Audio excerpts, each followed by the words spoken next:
সুধী দর্শক, দৈনিক কালের সমাজ এবং একুশে সংবাদের রোজকারের আয়োজন নারী উদ্যোক্তার সফলতার গল্প অনুষ্ঠানে আপনাদের সবাইকে আমন্ত্রণ জানাচ্ছি। আমি রোমানা শিকদার এবং আমার সঙ্গে আছেন আমাদের আজকের অতিথি, আমাদের খুব মিষ্টি একটা আপু, খুব চমৎকার সুন্দর করে পরিপাটি করে এসেছেন আমাদের নাসরিন আক্তার আপু। তার জানা অজানা অনেক কথা আমরা জানবো, আমাদের সঙ্গেই থাকুন। আপু আসসালামু আলাইকুম। আসসালামু আলাইকুম। আসসালাম। কেমন আছেন আপু? জি আপু, ভালো আছি আলহামদুলিল্লাহ। আলহামদুলিল্লাহ। জি আপু, আপনার নাম এবং কি কি নিয়ে কাজ করছেন একটু আমার দর্শকদের বলবেন। জি আপু, আমি নাসরিন আক্তার। আমি কাজ করছি বিভিন্ন দেশীয় ফলমূল দিয়ে 40টা আইটেমের আচার, তাছাড়া পাশাপাশি ফল দিয়ে হচ্ছে আমসত্ত্ব, তেঁতুল সত্ত্ব, কাঁঠাল সত্ত্ব, আমড়া সত্ত্ব, জলপাই সত্ত্ব, এই উপাদানগুলো তৈরি করছি এবং পাশাপাশি হোমমেড আলুর চিপস, কলার চিপস, গাজর চিপস ইত্যাদি এবং নারিকেলের নাড়ু। আবার পাশাপাশি করছি হচ্ছে নানা রকম নকশি পিঠা। এর পাশাপাশি আমি অনেকগুলা করেছি, ট্রেনিং করেছি, প্লাস অনেকগুলা ট্রেনিং করার পর আমি বেছে নিয়েছি এবং অনলাইনও অফলাইনও আমি ট্রেনিংগুলো করেছি, ডেজার্ট নিয়ে করেছি এবং কুকিং নিয়েও কাজ করছি। আমার একটি পেজ আছে কুকি স্পেশাল ফুড, এখানে আমার সব কিছু প্রোডাক্ট পেয়ে যাবেন আপনারা। আচ্ছা আচ্ছা, চমৎকার চমৎকার, খুব ভালো লাগলো। জি আপু। হ্যাঁ, অনেক কিছু নিয়ে কাজ করছেন। জি আপু। আপু, এবার একটু বলবেন যে আপনার জন্ম এবং বেড়ে ওঠা কোথায়? আমার জন্ম এবং বেড়ে ওঠা মুন্সিগঞ্জ সদর বিক্রমপুর। এখানে আমার বাবা দাদার বাসা, এখানে আমার জন্ম, বেড়ে ওঠা এখানে, প্রাইমারি লেভেল থেকে কলেজ পর্যন্ত পাশ করা। আর বিয়ের পর আমি ঢাকা সেটেল হয়েছি। ঢাকা এখন যে শেরেবাংলা নগর আগারগা থাকি, এখান থেকে আমার বিজনেসটা শুরু। আচ্ছা আচ্ছা। আপু, কত সাল থেকে বিজনেসটা স্টার্ট করেছেন? আমি 20 সাল থেকে, করোনার পর থেকে। জি, করোনার পর থেকে 20 সাল থেকে আমি নিজের প্রতি ইচ্ছে অনুযায়ী আমি যে বলছি।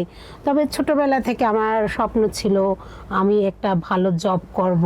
আচ্ছা আচ্ছা। আমার মা বাবার স্বপ্ন ছিল। আচ্ছা আচ্ছা, চমৎকার।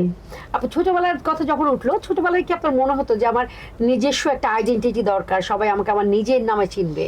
জি আপু, এটা আমার মা প্রায় বলতো যে আমার মা রান্না করতো, প্রচুর রান্না করতো। তারপরে আমি ছোটবেলা যে আনন্দে কাটিয়েছি এটা তুলনার বাইরে কাউকে বুঝাতে পারবো না।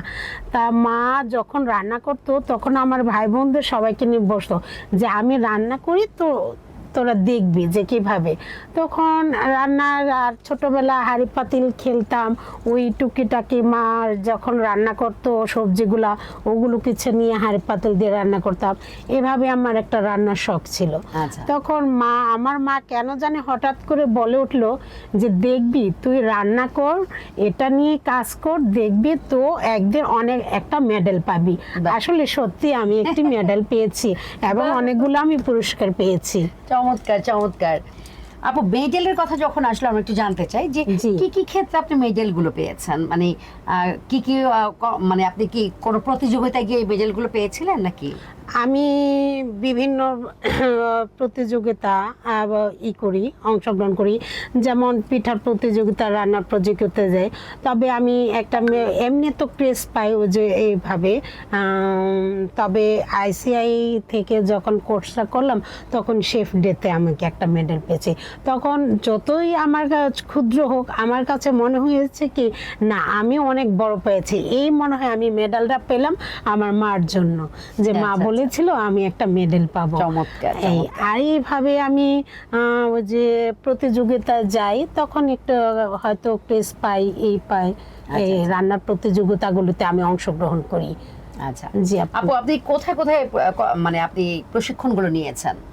আমি প্রশিক্ষণ নিয়েছি বাণিজ্য মন্ত্রণালয় থেকে, সুশীনল, তারপরে হ্যাপি হার্ট, তারপর বন্ধন সোসাইটি, অন দ্য অবজার্ভ, এবং এই যে সেটা এখানে করলাম যে কৃষি বিপণন আচ্ছা, থেকে গাজীপুর পোস্ট হারভেস্ট টেকনোলজি থেকে আমরা করলাম যে ডায়ের মেশিন প্রণোদনা পাবো, এর নিয়ে আমরা ডায়ের ফুডের ট্রেনিংটা করেছি। ড্রাই ফুড, ড্রাই ফুড, চমৎকার।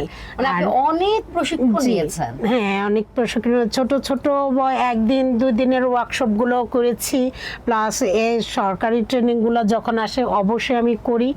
আর আমার লেভেল করার ইচ্ছে ছিল, কিন্তু বাট আমি পারছি না, আমি কি এই লেভেলে অনেক সময় দিতে হচ্ছে। কিন্তু আমার মেয়েকে নিয়ে লেভেলটা করা একটু অসম্ভব, কারণ ওর স্কুল কোচিংটা বাদ যাবে। আমি চাই না যে আমার মেয়েকে নিয়ে বাদ যাক, তাই আমার উদ্যোগের পাশাপাশি আমার মেয়ে যাতে কোনো ঠিক মতো পড়াশোনা করতে পারে, ওর যাতে কোনো ব্যাঘাত না ঘটে, ওর কমপ্লিটটা যাতে আমি আগে করি, আগে ওর কমপ্লিটটা করে বাস আমি আমার উদ্যোগটা নিয়ে আমি এগিয়ে যেতে চাই। চমৎকার। মানে আমাদের নারীদের সবসময় মাথায় থাকে যে আমাদের ঘর সংসার সন্তান, তার পরবর্তীতে আমাদের নিজেদের যে সময়টা থাকে ওই সময়টাকে আমরা হচ্ছে আমাদের উদ্যোগ চালাই। মানে আমরা নারীরা আসলে সবকিছুই পারি, এই কারণে কথাই বলে আমরা নারী, আমরা সব পারি। আপু এবার একটু বলবেন যে একজন নতুন উদ্যোক্তার জন্য আপনার প্রশিক্ষণ নেওয়াটা কতখানি জরুরি? একদম নতুন উদ্যোক্তা প্রশিক্ষণটা খুবই জরুরি, কারণ নতুন উদ্যোক্তা চাচ্ছে যে আমি এই কাজটা নিয়ে করব, কিন্তু কিভাবে করব জানতে পারতেছে না, কিংবা এই প্রোডাক্টটা নিয়ে কাজ করব সঠিক হচ্ছে কিনা, তাই প্রশিক্ষণটা না দরকার। যে প্রশিক্ষণটা নিলে জানতে পারবো যে এটা কিভাবে আমরা তৈরি করতেছি, এটা কিভাবে সম্ভব। অবশ্য তার জন্য আমি মনে করবো যে না, প্রশিক্ষণটা অবশ্যই জরুরি, অনেক প্রয়োজন। আপু আপনি বলছিলেন যে আপনারা 40 রকমের আচার করেন বা কাজ করেন, ওগুলো যদি একটু বলতেন যে কি কি? আচ্ছা, আর যেমন হয় আমের বিভিন্ন আইটেম, আমের আমসত্ত্ব, আমের মোরব্বা, আমের কাশ্মীরি আচার, আমের টক ঝাল মিষ্টি, আমের মিষ্টি লাড্ডু ইত্যাদি। এবং আমরা হচ্ছে মোরব্বা, আমরা মিষ্টি আচার, আমরা সত্য, আমরা তেলের আচার, আমরা ঝুরি আচার, আমরা মেশ আচার। আর জলপাই হচ্ছে জলপাইয়ের কালো জাম, এটা অনেক আমার চাহিদা হচ্ছে, অনেক বেশি সেল হচ্ছে। জলপাইয়ের কালো জাম, জলপাই সত্য, জলপাই মেশ আচার, জলপাইয়ের মোরব্বা, জলপাই টক ঝাল আচার ইত্যাদি। এবং চালতার হচ্ছে পিস পিস করে চিকন করে ফালে করে, এটা টক ঝাল মিষ্টি, এটা আমার চাহিদাও বেশি, এটা অনেক সেল হয়েছে। চালতার আচার, চালতার ফালি, তারপর হলো চালতার মেশ আচার, চালতার টক ঝাল আচার, এগুলো। তারপর তেঁতুল আচার, তেঁতুল টক ঝাল মিষ্টি, তেঁতুলের এই যে বার্মিস গোল্লা, বার্মিসের টক ঝাল গোল্লা, তেঁতুল সত্য, তেঁতুলের সাথে একটু টমেটো দেই তাই তেঁতুল ওইটা সত্য হয়। তারপর হচ্ছে তেঁতুলের মেশ আচার টক ঝাল এটা, এবং আলু বোখরার আচার, খেজুরের আচার, সবজি আচার, তারপর হচ্ছে কিশমিশের আচার, নানা রকম ফলমূল দিয়ে একটা পাঁচমিশালি আচার ইত্যাদি। আর হচ্ছে এখন তো বিভিন্ন রকমের আচার তৈরি করি, ইলিশের আচার, গরুর মাংসের আচার। হ্যাঁ, গরুর মাংসের আচার খুবই ব্যাপকভাবে জনপ্রিয়। জি, আমার গরুর মাংস, ইলিশ মাছের আচারটা। তারপর চিংড়ির বালা চাও। চমৎকার। তবে আমার মোটামুটি আচারের দিক দিয়ে যেহেতু আমার সিগনেচার আইটেম আচার, আমি আচার নিয়ে প্রথমে কাজ করছি, তারপর অন্যান্য দিকে আমি অন্যান্য আর আছে হচ্ছে আমার নানা রকম নকশি পিঠা, তারপর হলো আলুর চিপস, কলার চিপস, এগুলো, নারিকেলের নাড়ু। জি, আপনি একটু জানতে চাই যে আপনার আলুর চিপস, কলার চিপস, এগুলো কি আপনি হচ্ছে বাজারজাত করতে পারছেন নাকি ধর পরিচিত জনরাই? না, এটি বাজারজাত না, পরিচয় আপাতত আমার থেকে পরিচয় উদ্যোক্তা কিংবা পরিজন ওনারাই নিচ্ছে। আর এটা তো আমি যেহেতু ডায়ের মেশিনে আমি হাতেই করেছি, আগে তো হাতে কলমের প্রশিক্ষণ, হাতেই আমি রোদ্রে শুকিয়ে এগুলা তৈরি করছি। আলহামদুলিল্লাহ কিছুদিন পর হয়তো আমি ডায়ের মেশিন পেয়ে যাব, তখন আমার উদ্যোগ আরো নতুন করে শুরু হবে, আমি এই ড্রাই ফ্রুট নিয়ে কাজ করব। আচ্ছা আচ্ছা জি। আপু ড্রাই ফ্রুটটা ওখানে কি কি রকমের ফ্রুটস থাকে? ড্রাই ফ্রুটস ড্রাই ফ্রুট আমরা প্রশিক্ষণ নিয়েছি যে ঠিক গাজীপুর বাড়ি থেকে, ওখানে আমাদের শিখিয়েছে আমের, ওখানে আমাদের শিখিয়েছে আমের অসমটিক, আনারসের অসমটিক, কাঁঠালের ক্যান্ডি, কাঁঠালের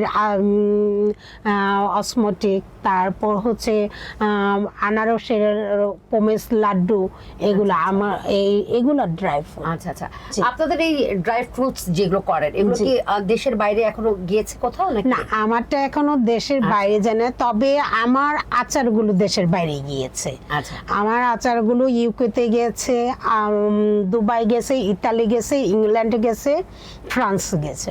বাহ যে চমৎকার। আবার এই দেশের গন্ডি ছাপিয়ে আমাদের নাসরিন আক্তার আপুর মানে দেশে কি বলে বিশ্বের অন্যান্য অনেক ভালো ভালো দেশেই কিন্তু তার আচার পৌঁছে গেছে। আমার আচার আমি কিন্তু আমরা আম সত্য পর্যন্তই জানি, কিন্তু আপুর মুখ থেকে আমরা সত্য, তেঁতুল সত্য, জলপাই সত্য এবং চালতা সত্য জানলাম। সো এগুলো আমি কখনোই জানতাম না। এই জিনিসগুলো আসলে আমাদের জানার আসলে শেষ নেই। খুব ভালো লাগলো আপু এত এত এত বিষয় নিয়ে কাজ করছেন। আপু এবার একটু পিঠা সম্পর্কে জানতে চাই, সেটা হচ্ছে পিঠা কি আপনি 12 মাস চলে নাকি হচ্ছে মানে মৌসুম বলে, কিংবা কেউ যদি আমাকে ফোন করে অর্ডার কনফার্ম করে তখন আমি সেল করি যে আপু এই পিঠাটা কি আছে কিংবা আমাকে দিতে পারবেন, তখন আমি বলি অবশ্যই কি পিঠা আপনি আমাকে ডিটেলস বলে দেন, অবশ্যই আমি প্যাকেজিং করে পাঠিয়ে দেব। আপু আপনার সবচেয়ে বেস্ট সেলার বা সিগনেচার আইটেম কোনটা? আমার সিগনেচার আইটেম হচ্ছে চালতার আচার আর হচ্ছে আমের আচার। বাহ, একদিন খেয়ে নিশ্চয়ই টেস্ট করতে হবে। জি অবশ্যই। আপনারা অবশ্যই আপু আপনার পেজের নামটা কি? আমার পেজের নাম খুকু স্পেশাল ফুড। আমার নামই দিয়েছি। আচ্ছা খুকি? খুকু না, খুকু স্পেশাল ফুড। আচ্ছা খুকু স্পেশাল ফুড। আপনারা এই পেজে গেলে আপুর কিন্তু বিভিন্ন রকমের আচার, এত এত আচার সত্য, আচারের মোরব্বা থেকে শুরু করে সবকিছু পেয়ে যাবেন। এবং নকশি পিঠা বলেন সবকিছু আপনারা, আলু বোখারার আচার, খেজুরের আচার, ইলিশের আচার, গরুর মাংসের আচার, সবকিছু কিন্তু পেয়ে যাবেন Khukus special food. Khukus special food. So আপনারা এই পেজে অবশ্যই চোখ রাখবেন, যখন যেটা লাগবে আপনারা কিন্তু অর্ডার করে নিয়ে নিতে পারবেন। এবার একটু জানতে চাই, সেটা হচ্ছে যে আমাদের নারী পুরুষ নির্বিশেষে আমাদের অনেক প্রতিবন্ধকতা থাকে। আপনার জীবন আসলে প্রতিবন্ধকতা কি ছিল এবং সেটা থেকে আপনি কিভাবে ওভারকাম করেছেন? আমার প্রতিবন্ধকতা বলতে কোনো বাধা ছিল না, আমার নিজের ইচ্ছে, তবে আমার একটু মূলধনটা কম ছিল। ওটার জন্য আমি আর কি একটু উপরের লেভেলে উঠতে একটু আমি হেরফার খাচ্ছি, যে যদি আমার আরেকটু মূলধন হয় অবশ্যই আমি উপরে উঠবো। আমার একটা বিজনেস করার অনেক স্বপ্ন আছে, একটা আউটলাইন, একটা শপিং শপ ছিল, যে ওখানে আমার আচারগুলো থাকবে, আমার বিভিন্ন আইটেমগুলো থাকবে, সবাই আমাকে চিনবে, জানবে। ইনশাআল্লাহ হয়ে যাবে, আমরা দোয়া করি অবশ্যই হয়ে যাবে। যে কারণ আপনি এখন ঘরে বসে ভালো ইনকাম হচ্ছে, আপনি ঘরে বসে আপনার সন্তান, আপনার সংসার দেখার পাশাপাশি আপনি কাজ করে এগিয়ে যাচ্ছেন এবং অনেক নারীর অনুপ্রেরণা আপনি। সো আমার মনে হয় একদিন সময় হয়ে যাবে যখন আপনি আউটলেট নিতে পারবেন। জি আপু, আমি ওটা চেষ্টা করছি। আচ্ছা আচ্ছা জি আপু, এবার একটু বলবেন যে আপনারা যখন মানে আপনার এই কাজে আপনাকে সাহায্য করার জন্য বা আপনার অধীনস্থ, আপনি কি কারো কর্মসংস্থানের সুযোগ করে দিতে পেরেছেন? আমি সুযোগ করে দিয়েছি, তবে আমি কয়েকজনকে ট্রেনিং এর জন্য সুযোগ করে দিয়েছি। আচ্ছা আচ্ছা, উদ্যোক্তা হওয়ার সুযোগ করে দিয়েছি। আমার পরিচিত এবং অনপরিচিত আমাকে নক করেছিল যে আপু আপনি তো একজন উদ্যোক্তা, এই নিয়ে বিজনেস করছেন, তা কিভাবে করা যায় আমাকে একটু। তখন আমি বললাম যে আপনি উদ্যোক্তা হন, আমি আপনাকে পরিচয় করে দিয়েছি। তখন অনেক আপুরাই উদ্যোক্তা হয়েছে, পাশাপাশি যে আমি ট্রেনিংগুলা করি, আমাকে আবার বলছে যে কিভাবে ট্রেনিং করা যায় ওই সুযোগটা করে দেন। আচ্ছা, আচ্ছা। তাহলে আমি ওইখানে ওদের অ্যাড করে দিয়েছি যে আপু অনেকে আবার আমার সাথেও ট্রেনিংগুলা করে, অনেকে আমার সাথেও ট্রেনিংগুলা করেছে, আচ্ছা, আমি এটা একটু করে দিতে পেরেছি। চমৎকার। এটাও জি। অনেক। সরাসরি হয়তো আপনি এখনো পারেননি, না, এখনো পারিনি। হ্যাঁ, ভবিষ্যতে হ্যাঁ, আমরা দোয়া অবশ্যই। করব যে আপনি অনেকের কর্মসংস্থানের সুযোগ করে যেন দিতে পারেন। জি, আর এটাই বা কম কি? হ্যাঁ, আমি এটা চাচ্ছি, অবশ্যই জি, চাচ্ছি। জি। আপনি শুরুতে বলেছিলেন আপনি প্রশিক্ষণ দিচ্ছেন, জি। হ্যাঁ, এইটা কি ব্যাপারে কিসের প্রশিক্ষণ দিচ্ছেন?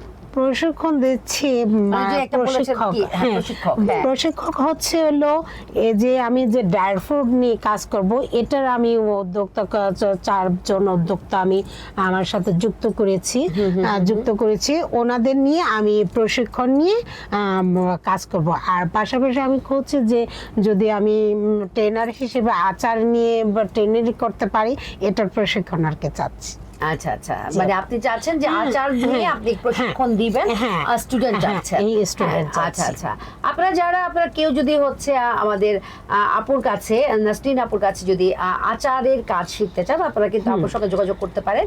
আপুর কিন্তু পেজ আছে খুকুস স্পেশাল ফুড, আপনারা সেই পেজে আপুর সঙ্গে যোগাযোগ করতে পারেন। নাসরিন আক্তার আপু বা তার পার্সোনাল আইডি যেটা নাসরিন আক্তার, সেখানে আপনারা যোগাযোগ করতে পারেন। জি।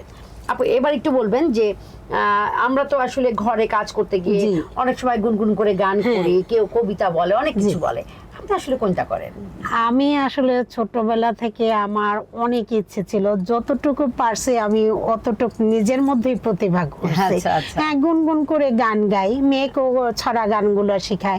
আবার অনেক সময় ভালো লাগলো না, মনটা খারাপ হলো, কবিতা তো লেখক না, তারপরও 2-1 লাইন লিখে যা ওই খাতায় রেখে যায়, এটা তো আমি কবিতা লিখলাম। আচ্ছা, আচ্ছা। হ্যাঁ, তো এটাই। আপনি কি আমাদের আজকে একটু কবিতা শোনাবেন নাকি গান শোনাবেন? একটু হ্যাঁ, বলেন আমি তো। একটা কবিতা লিখেছি আমার মা সম্বন্ধে, আমার মাকে নিয়ে। আচ্ছা, আচ্ছা। আমি সেই কবিতাটা একটু বলতে অবশ্যই চাই। আপু শোনান, আচ্ছা। আমরা শুনতে চাই। আমরা আপুর কবিতাটা শুনবো। এটা হচ্ছে আপুর নিজে লিখেছেন এবং ওটাই আপু পাঠ করছেন তার মাকে নিয়ে। আমাদের আসলে মাকে নিয়ে আমাদের সমস্ত জল্পনা কল্পনা থাকে। সো আমরা আপু কবিতাটা শুনি। জি। আমি একটি কবিতা লিখেছি, যত হলো আমি কবি না, তারপর আমি 2-4 লাইন কবিতা লিখেছি। কবিতার নাম আমার মা। মা আমার প্রাণের প্রিয়, মা আমার প্রাণ, তার জন্য পেলাম আমি সুন্দর জীবনের সন্ধান, তার জন্য দেখলাম আমি এই পৃথিবীর আলো, তার কাছে শিখলাম আমি কোনটা মন্দ ভালো, তার সুখেতে প্রথম শোনা, তার মুখেতে প্রথম শোনা প্রথম শব্দগুলো, তার মুখেতে প্রথম শেখা ছোট্ট বর্ণগুলো, তার জন্য হলাম আমি আজ এত বড়, তাই ভেবেছি করব পূরণ তার স্বপ্নগুলো। বাহ, চমৎকার ছন্দ মিলিয়ে আপু খুব সুন্দর একটা কবিতা লিখেছেন। আমাদের মা আমাদের সবচেয়ে প্রিয় এবং মায়ের ঋণ আমরা আসলে কখনোই কোনোভাবে শোধ করতে পারবো না। তা এই কারণে কিন্তু মায়ের জন্য নানান সময় আমাদের নানান আকুতি, নানান মিনতি, নানান ভালোবাসা প্রকাশ পায় আমাদের কথায়, আমাদের গানে, আমাদের কবিতায়। আপু এবার একটু আবার কাজে ফিরে আসি। জি, আপু। সেটা হচ্ছে যে আপনার কি মনে হয় যে একজন নারীর স্বাবলম্বী হওয়া কতখানি জরুরি? আমার মনে হয় একজন নারী স্বাবলম্বী হওয়া অনেক অনেক জরুরি। কারণ একটা সময় ছিল নারী স্বাবলম্বী না হলে কি হবে, চলে যাবে, কিন্তু না, এটা না। এখন আমার নিজের মতে আমি বলছি, একটা নারীকে প্রথমত লেখাপড়া করে নিজের পায়ে দাঁড়ানো, স্বাবলম্বী হওয়া অবশ্যই দরকার। তারপর বিয়েটা পরে, বিয়ের চেয়ে আগে স্বাবলম্বী হওয়া অবশ্যই দরকার। কারণ নিজের পায়ে দাঁড়ানো, একটা ভালো জব করা, যে কোনো একটা কর্মসংস্থান, নিজের পায়ে শক্তি যোগানো, এটা হচ্ছে সবচেয়ে নারীর জন্য বিশেষ করে যারা একটু দুর্বলতা আছে কিংবা অসহায় আছে কিংবা পায়ে উঠতে পারছে না, তাদের জন্য আরও দরকার যে না, যে কোনোভাবেই হোক একজন নারীরকে একটা নিজের স্বাবলম্বী শক্ত পায়ে শক্ত দু হাতে দাঁড়িয়ে থাকতে উঠতে অবশ্যই পারা যায়। এজন্য আমি মনে করব যে কোনো নারী হোক তারা যেন নিজের পায়ে দাঁড়িয়ে নিজের অধিকার আদায় করে থাকতে হয়, যাতে অন্যের কাছে হাত পেতে পারতে না হয়। তারপরে দেখা যাচ্ছে যে অনেক সময় যে একটা নারী অসহায় হয়ে গেল, কোথাও যাওয়ার জায়গা নেই, কি করবে? তখন সেই নারীটা যদি সে শক্ত হাতে ধরে একটা দাঁড়িয়ে কোনো কিছু করতে পারে, তাহলে তার কাছে কোথাও যেতে হবে না, চমৎকার বলেছেন। কোথাও যেতে হবে না, কারো কাছে হাত পাততে হবে না, সেই উপার্জন দিয়ে সে নিজে চলতে পারবে। আর তাই আমি বলছি, জানি না কে কতটুক, কিন্তু আমি যে একজন নারী উদ্যোক্তা, আমিও চাই আমি দুই হাতে শক্ত পায়ে আমি নিজের প্রতিষ্ঠানকে বড় করতে এবং নিজের পায়ে দাঁড়াতে। তাই বলছি যে সবাই চাই সকল নারীরাই যেন নিজের কর্ম থেকে কিছু শক্ত পায়ে হয়ে দাঁড়িয়ে থাকে।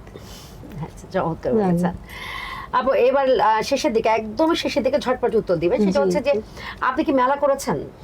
আমি ছোটখাটো উদ্যোক্তার যে মিট আপগুলোতে যে অনুষ্ঠান ছিল ওখানে মেলা করেছি। কিন্তু মেলার জন্য আমাকে অনেক উদ্যোক্তা আপুরা ডেকেছে, অনেক গ্রুপ থেকে অনেকেই গেছে, কিন্তু আমি পেরে উঠতে পারিনি। কারণ মেলার সময়টা হচ্ছে এক সপ্তাহের মতো, তারপর সকাল 8টা-9টা থেকে রাত 10টা পর্যন্ত ওই মেলাগুলো করে আমার মেয়েকে নিয়ে আমি একা পারবো না, তাই আমি করতে পারছি না। তবে ইচ্ছা আছে, আমি মেলা করব। আপনি খুব ছোট করে বলবেন, সেটা হচ্ছে অনুষ্ঠান শেষের দিকে, সেটা হচ্ছে যে মেলা করা নতুন উদ্যোক্তার জন্য কতখানি জরুরি? মেলা করা নতুন উদ্যোক্তার জন্য হ্যাঁ জরুরি, তবে মেলার প্রসেসিং জানতে হবে যে আমি একটা মেলা করলাম, আমার কতটুকু প্রোডাক্ট আমার নামাতে হবে কিংবা আমার সেল হবে, আমি কি প্রোডাক্ট সেল হবে, ওই প্রোডাক্টগুলো যদি আমি মেলাতে করি, মেলাতে প্রোভাইড করতে পারি, তাহলে যদি সেল হয় মাশাআল্লাহ আলহামদুলিল্লাহ ভালো, তবে মেলা করা ভালো। আচ্ছা, মেলাতে গেলে আপনাদের কিন্তু ব্র্যান্ডিং হয়, নেটওয়ার্কিং হয়, আপনার পণ্য একদম সামনাসামনি আপনি কিন্তু রিভিউ পেতে পারেন, আপনার খাবারের গুণগত মান আপনি আপনার ক্লায়েন্টকে নিশ্চিত করতে পারেন। আমার কাছে মনে হয় মেলা করাটা ভালো, কারণ যাদের মূলধন বা লোকবলের অভাব থাকে, আপনার কিন্তু মেলার মাধ্যমে আপনার পণ্যটি আপনি ক্লায়েন্টের সামনে তুলে ধরতে পারেন। আপু, শেষ প্রশ্ন, সেটা হচ্ছে বর্তমানে আমাদের নাসরিন আক্তার আপু যে অবস্থানে আছেন, আগামী 5 বছর পর নিজেকে কোন অবস্থানে দেখতে চান? 5 বছরে আমি নিচে একটু আন্তর্জাতিক নারী উদ্যোক্তা হিসেবেই আমি দেখতে চাই যে আমার এখন যে আমি কাজ করতেছি এর উপরের লেভেলে আমি একটু। চমৎকার। সবাই চায় আসলে উন্নতি এবং নিজের প্রচার প্রসারতা। তো সবাই তার ব্যবসা বা উদ্যোগ যেটাই বলে সেটাই হচ্ছে সম্প্রসারণ করতে চান। তো আপুরও সেরকম ইচ্ছা। আপু এখন দেশীয় ন্যাশনাল উদ্যোক্তা, জাতীয় উদ্যোক্তা। আপু চান তার এই স্বীকৃতি যেন ইন্টারন্যাশনালি আসেন, তিনি যেন ইন্টারন্যাশনালি উদ্যোক্তা হিসেবে নিজের পরিচিতি তৈরি করতে পারেন, সে দোয়া এবং শুভকামনা আমাদের রইল। আর আপনাদের হচ্ছে এই পর্বটি কেমন লাগলো আমাদের অবশ্যই জানাবেন। আপু, অসংখ্য ধন্যবাদ, আপনার মূল্যবান সময় আমাদের দিয়েছেন, কৃতজ্ঞতা। জি আপু, আপনাকে অনেক ধন্যবাদ যে আসলে আমি এই প্রতিবেদনটা আসতে পেরেছি, তার জন্য নারী উদ্যোক্তাদের সবাইকে অনেক ধন্যবাদ। আচ্ছা, শুধু দর্শক, দৈনিক কালের সমাজ এবং 21 সংবাদের রোজকারের আয়োজন নারী উদ্যোক্তার সফলতার গল্প, এই পর্বটি আমাদের নাসরিন আক্তার আপুর এই পর্বটি আপনাদের কার কেমন লাগলো, আপনাদের মূল্যবান মতামত দিতে একদমই ভুল করবেন না। এবং আপনারা যারা এই অনুষ্ঠানে আসতে চান, আপনারা সরাসরি আমাদের ইনবক্স করতে পারেন, অথবা স্ক্রলে একটা হোয়াটসঅ্যাপ নাম্বার যাচ্ছে, সেখানে কিন্তু আপনারা নক দিতে পারেন। আজকে পর্যন্ত সবাই সুস্থ থাকুন, ভালো থাকুন, আমাদের সঙ্গেই থাকুন। আল্লাহ হাফেজ, আসসালামু আলাইকুম, শুভ সন্ধ্যা। আসসালামু আলাইকুম, শুভ সন্ধ্যা।